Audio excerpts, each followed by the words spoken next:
Assalamualaikum warahmatullahi wabarakatuh. Ahlan wa sahlan wa marhaban bikum. Selamat datang di channel kami di Mumu Mukhtaruddin Official. Hari ini saya akan menjawab sebuah pertanyaan. Kok bisa sih ke Madinah? Kok bisa ke Madinah?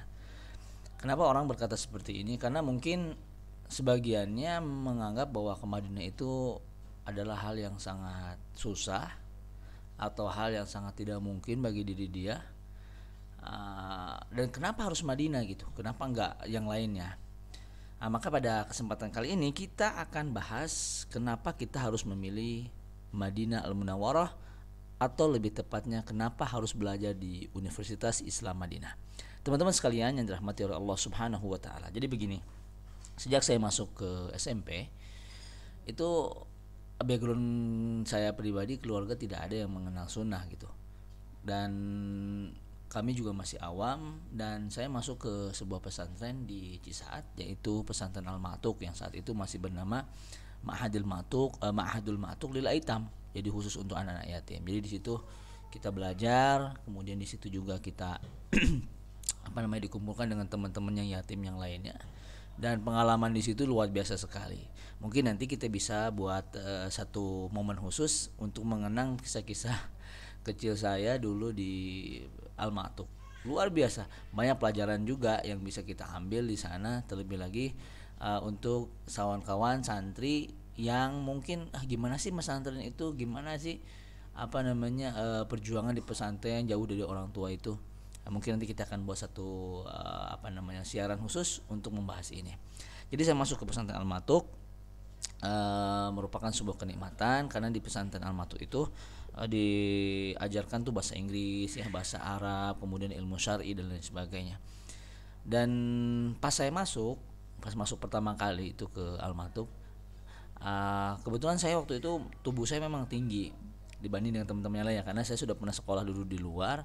Kemudian saya waktu itu nakal dan gak jelas lah sekolahnya. Akhirnya saya masuklah ke Al-Ma'tuq tuh, didaftarin sama tetangga saya yang masukin. Sampai situ ada seorang guru yang namanya Pak Ujang Ridwan. Sini terkenal ya di Al-Ma'tuq, namanya Ustaz Ujang Ridwan.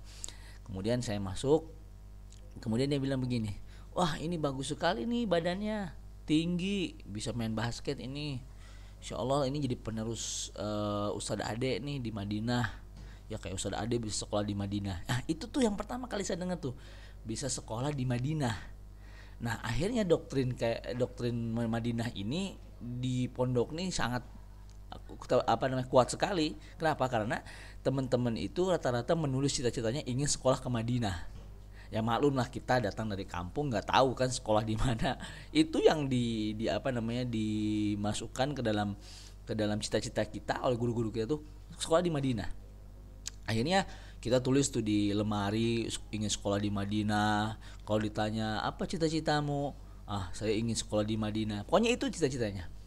Akhirnya saya sekolah biasa seperti yang lainnya, ya belajar juga dengan sungguh-sungguh tentunya, karena memang untuk masuk ke Madinah itu kata guru-guru saya tidak bisa kita bermalas-malasan. Akhirnya saya belajar. Nah 3 tahun saya belajar di Al-Ma'tuq. Qadarullah setelah itu saya harus pindah ke Binbas di Yogyakarta. Pikiran atau doktrin ke Madinah ini sudah ada sejak saya SMP. Jadi motivasi tersendiri. Akhirnya saya masuk ke Binbas.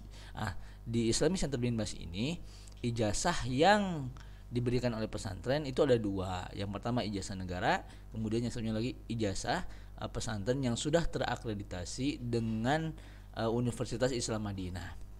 Nah, awal perjuangan dari ke Madinah itu berawal setelah kita merasakan kalau setelah lulus ya kita harus tes gitu. Nah, disinilah. Kenapa sih harus ke Madinah gitu? Apa nggak ada lagi gitu tempat yang lain yang dijadikan plan 1, plan 2, plan 3? Saya pribadi, kenapa saya harus katakan ini? Karena saya tidak mampu untuk sekolah di tempat yang lain, boro-boro gitu sekolah di tempat yang wah gimana gitu, karena nggak punya uang, nggak ada biaya gitu. Jadi yang cuman itulah Madinah. Pertama dia gratis, kemudian dia beasiswa, dan itu juga sudah dicita-citakan sejak kecil, sejak pertama kali masuk pesantren. Itu aja. Kalau misalnya di sana ada saya punya uang yang banyak gitu ya, mungkin ya punya cita-cita yang lain, tapi karena itu aja yang saya miliki, maka saya gantungkan cita-cita saya itu ya untuk Universitas Islam Madinah. Eh, jadi singkat cerita, Madinah ini menawarkan kita banyak impian. Impian yang pertama ya kita bisa beribadah banyak di sana. Kemudian juga kalau kita lihat satu Saudi Arabia, tempat ilmu terbanyak menurut saya di Madinah. Kenapa?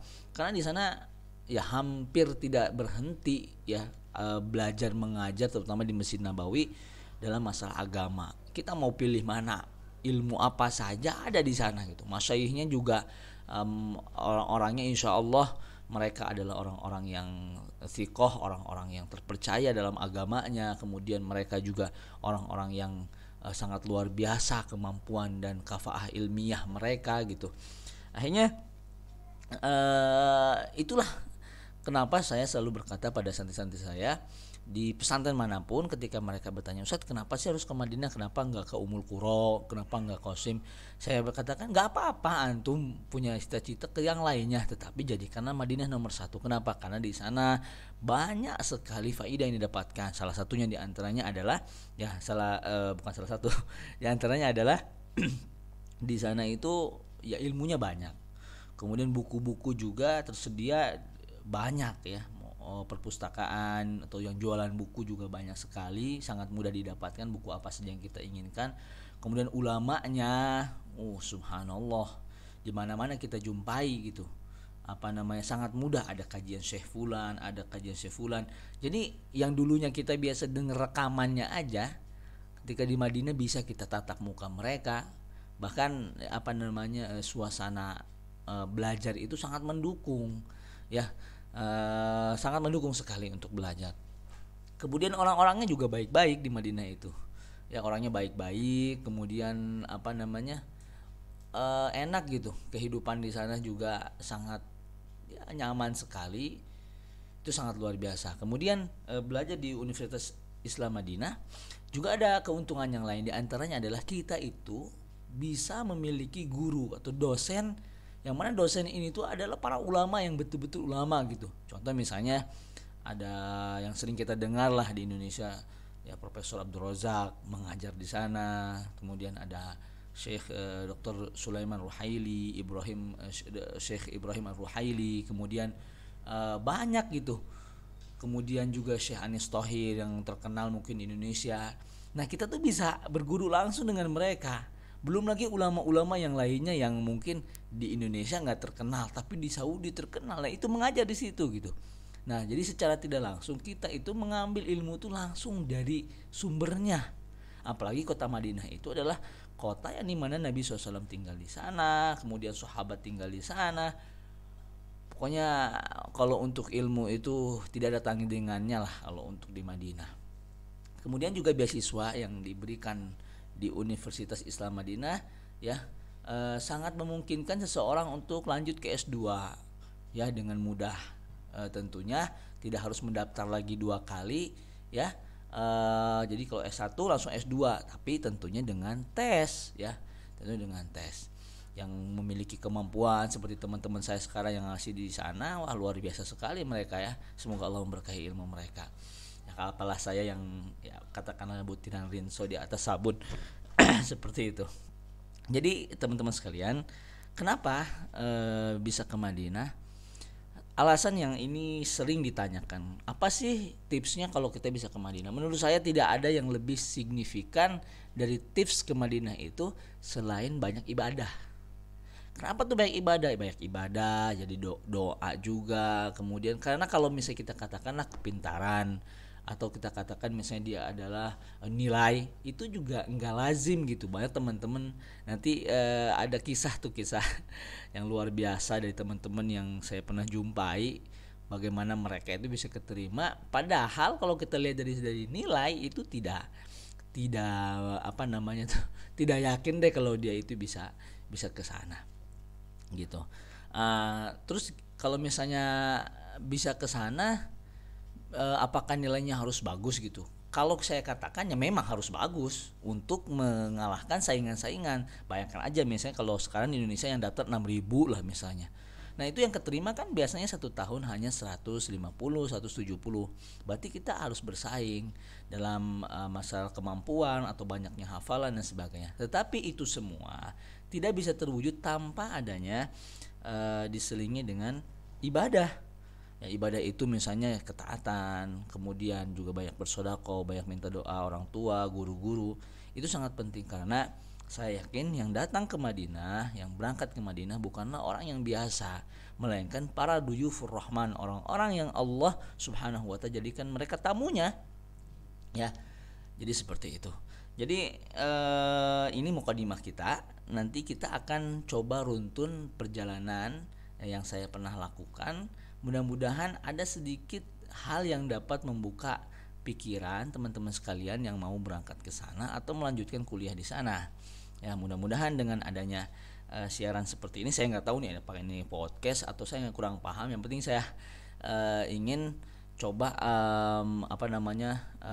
bercerita apa saja yang saya pernah alami. Bisa jadi kisah ini menjadi barometer atau bekal pedoman bagi teman-teman yang sekarang mungkin ibu bapak sekalian punya anak yang nanti ingin ke Madinah atau nanti ingin lanjut di sana, atau teman-teman yang sekarang sedang menunggu muqabalah atau menunggu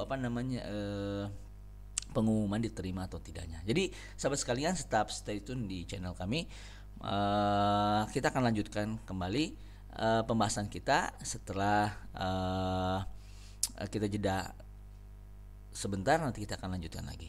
Itu saja dari saya Mumu Mukhtarudin. Terima kasih telah menyimak channel kami di Mumu Mukhtarudin Official, dan jangan lupa juga follow Instagram di Mumu_Mukhtarudin93. Kami ucapkan terima kasih. Barakallahu fikum, sahalallahu murakum. Assalamualaikum warahmatullahi wabarakatuh.